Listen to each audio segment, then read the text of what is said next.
Hey there, Matt. Hope you're doing well on your vacation in Costa Rica. Imagine it's probably pretty beautiful there and have a good time. I'm glad you were able to bring the Strandberg with you. So like I said before in the email I sent with all the notes on what I want you to work on, sounds like you're living the dream. So yeah, and then I'll be out the following 2 weeks on my staycation. I'll be raking rocks out of my side yard. So get plenty of exercise. Cool, man. This is just like a video component of this of the notes I sent you over earlier today. I'll probably pull up what actually I sent to you so that way I talk about the same thing.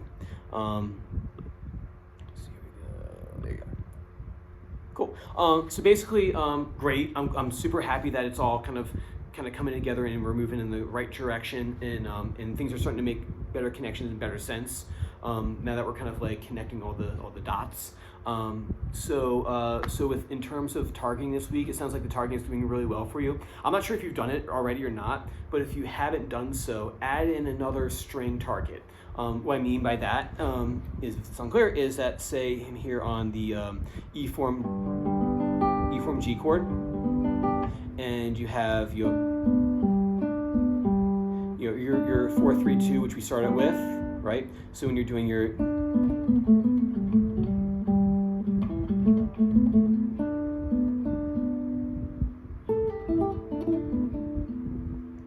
that right there.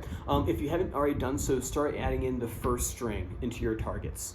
So it end up being for the E form G chord, you'll have 3, 3, 4, 5. You can add it in if you haven't already done so.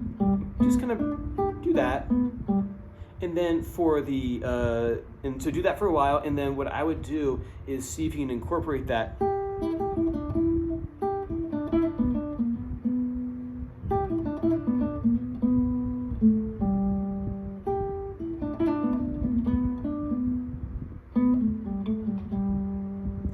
Doing something like that, where you just kind of create some interesting lines, making sure you land on one of those 4 tones, or four notes, and you can fill in the space with your E form box 2.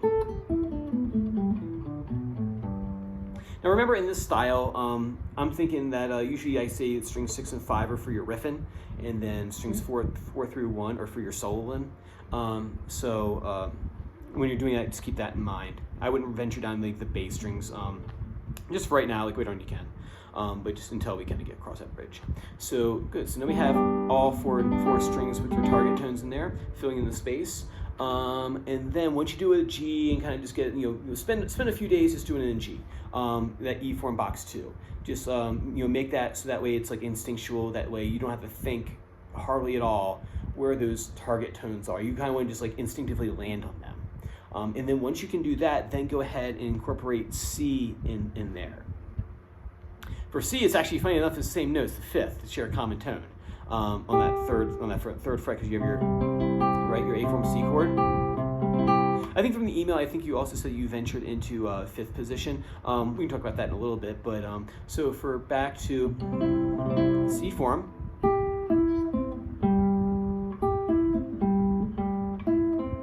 Right, you can do that right there, and then what I would do is I would see if you can do like just a chord tone solo. It's nothing too complex. It's just your delivery. It's an exercise just to get you to switch between those. Remember we talked last time about trying to make it voice leading correctly. So you want to voice lead this thing.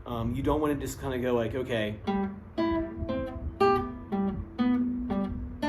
You're not going to get the benefit of the exercise. The benefit of the exercise is you want to like go smoothly from one note to the next. So put that backing track on. I'm not sure how the backing tracks are on the beach, but you can maybe record something on your phone. I don't know. But anyway, so what you can do is as you're playing, try to make it like melodic.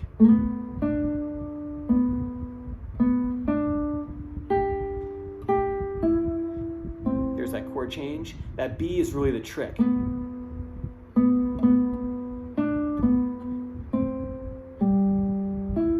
then see if you can do it with the.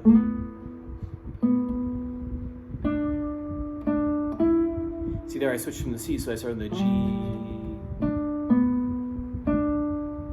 And voice lead it that way. Once you can do that, then go ahead and put in the sequences into there from the E minor pentatonic. So say, for example,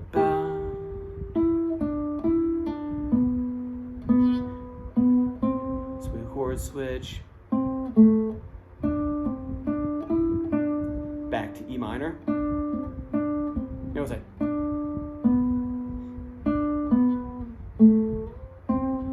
And then back to C. So using those, and really the ones you kind of aim for, the G is nice and fine and everything, but really the C and E, and then the D and the B, that's where you really hear the chord change in that position right there. Cool, so work on that, and then go ahead and take that same idea, work it in G first, work it in C, and then connect the two together, and then hop on up to the 15th fret and do the same exercise up there, because that's probably like really soloing, like unless you're an acoustic guitar or classical guitar or something. So do that, and then if you want, go ahead and start doing double stops. I think we might have talked about it last time, but another cool guitar effect are the double stops. For right now, what I would suggest doing is just keeping on strings 1 and 2, and 2 and 3. Right? You can do, Jimi Hendrix would do double stops on strings 5 and 6 and 5 and 4.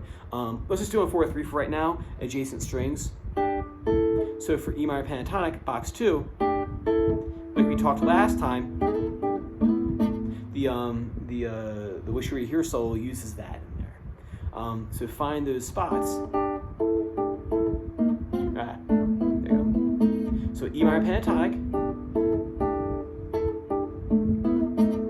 and then what you can do is incorporate different guitar effects inside that. So you say double stops plus hammer-ons. In this situation right here, I have